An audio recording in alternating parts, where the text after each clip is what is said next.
आणि यानंतर एक ब्रेकिंग न्यूज आपल्यापर्यंत येते ती बघूया। सुनील केदार यांची सुटका झाल्यानंतर रॅली काढण्यात आलेली आहे। सुनील केदार यांच्यासह समर्थकांवर गुन्हे दाखल करण्यात आलेले आहेत।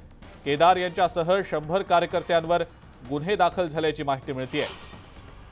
तुरुंगातून मुक्तता झाल्यानंतर विना परवानगी रॅली काढल्याने सुनील केदार यांच्यासह 100 कार्यकर्त्यांवर नागपूरच्या धंतोली पोलीस स्टेशनमध्ये गुन्हे दाखल करण्यात आलेले आहेत। विना परवानगी ही रॅली काढल्यानंतर केदार यांच्यासह समर्थकांवर कलम 143 आणि 188 अंतर्गत गुन्हे दाखल करण्यात आलेले आहेत। अधिक माहिती या संदर्भातली आपण जाणून घेऊया। उदय तिमांडे आपले प्रतिनिधी आपल्या सोबत आहेत सध्या। उदय, काय नेमकी माहिती? अजिंक्य, खरं तर एनडीसीसी बँक घोटाळा प्रकरणी सुनील केदार यांना नागपूरच्या सत्र न्यायालयानं 5 वर्षाची शिक्षा ठोठावल्यानंतर याविरुद्ध सुनील केदारांनी नागपूर उच्च न्यायालयामध्ये अपील केलं होतं आणि उच्च न्यायालयानं जे आहे ते सुनील केदार यांना जामीन मंजूर केला होता।